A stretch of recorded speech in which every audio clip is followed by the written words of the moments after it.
When the movie starts, why is that orb on that planet? And why was it so easy for Star-Lord to get? The orb is supposed to be a big deal. The movie spends a lot of time establishing Star-Lord as kind of a doofus. So why is he able to break in and steal it just like that? Even Indiana Jones had a harder time stealing relics. How long did that chase scene on Sander really take before the Nova Corps showed up? For an intergalactic police force, the response time was pretty poor. What's up with Peter Quill? His mom called him Star-Lord? I get that she slept with an alien and had a half-alien baby, but that's just weird. That's a horrible nickname for a 10-year-old. Is this CGI really the best we can do in 2014? All the scenes on Glenn Close's planet look like cut scenes from Final Fantasy VII. This Thanos guy is supposed to be a real badass. Everyone is afraid of him. But why does he spend the whole movie sitting on his throne fucking around while that orb is all over the place? I'm just playing it cool. Why is Benicio del Toro cosplaying as Mugatsu from Zoolander?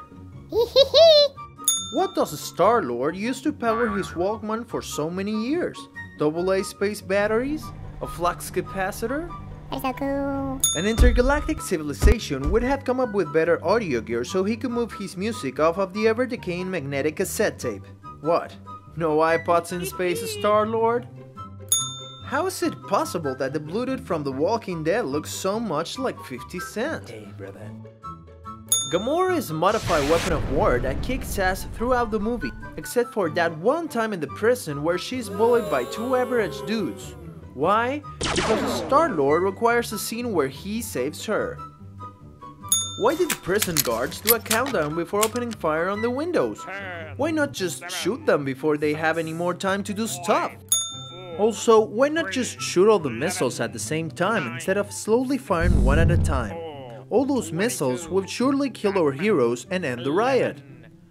Why did taking away the gravity neutralize the guards?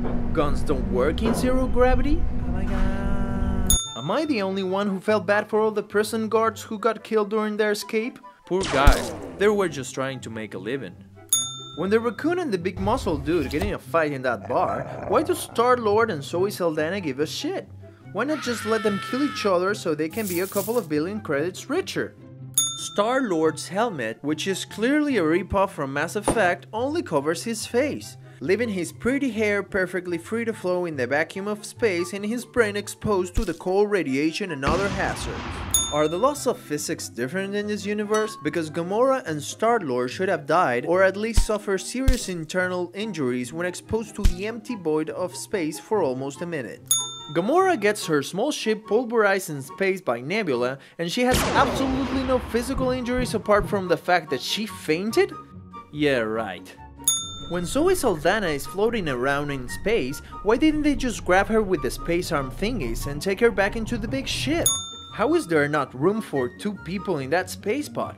It looks pretty roomy to me.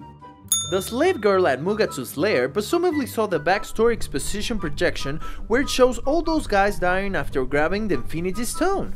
Was that a suicide? Was she hoping to kill Mugatsu? Because she fucked that up too. He survived long enough to meet Howard the Duck. Was she really that stupid? Why did Mugatsu even spend a second explaining what the stone did? Why didn't he just give them the money and tell them to piss off? If Ronan was such a sadistic bastard, why didn't he snap the red guy's neck instead of throwing him in that weird rice pudding lake? That was a soft move, Ronan. At the end of Star-Lord's dramatic speech, he tells his friends to give a shit, and Drax is all on board with that. If he's a completely literal thinker, wouldn't he take a dump in his hand and try to give it to Star-Lord as a gift or something? Seems like he figured out that particular phrase. In the third act, the little raccoon fella had his own uniform for his size.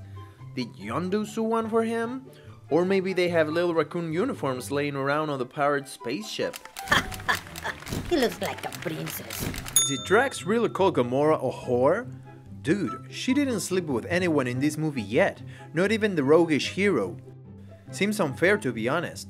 When Yondu did that whistling thing with his pocket spear thingy and killed like 10 people and took down a ship, why didn't one of them just shoot him? Why does Groot keeps revealing these new powers at the end of the movie? So much would have been easier if he'd busted out his killing 20 people at the same time or creating an impenetrable cocoon move sooner. Why did Sandor let the big ship enter their sky without doing anything? Why not send a few nukes or thousands of ships to fight in space instead of right over their cities? The simple answer? The filmmakers wanted Act 3 to be in daylight, as Act 2 was already all in space. What was Chris Pratt's end plan when grabbing the Infinity Stone? He saw what it did to the girl who grabbed it at Mugatu's place. She got disintegrated. Was his plan to just kill himself and leave the stone for Ronan to pick up 2 seconds later? Why would you store the orb on Xandar? Their whole army was just defeated by someone driving a large ship at the planet. Surely there must be somewhere safer than that. Vin Diesel got paid so much money for just 3 words. Really? This guy had to spend 5 hours with his arms up until all the makeup was done. Howard the Duck? I mean Howard the Duck? Really? Quack. Oh my god. That is so cool. Oh Marvel, you got to be kidding me.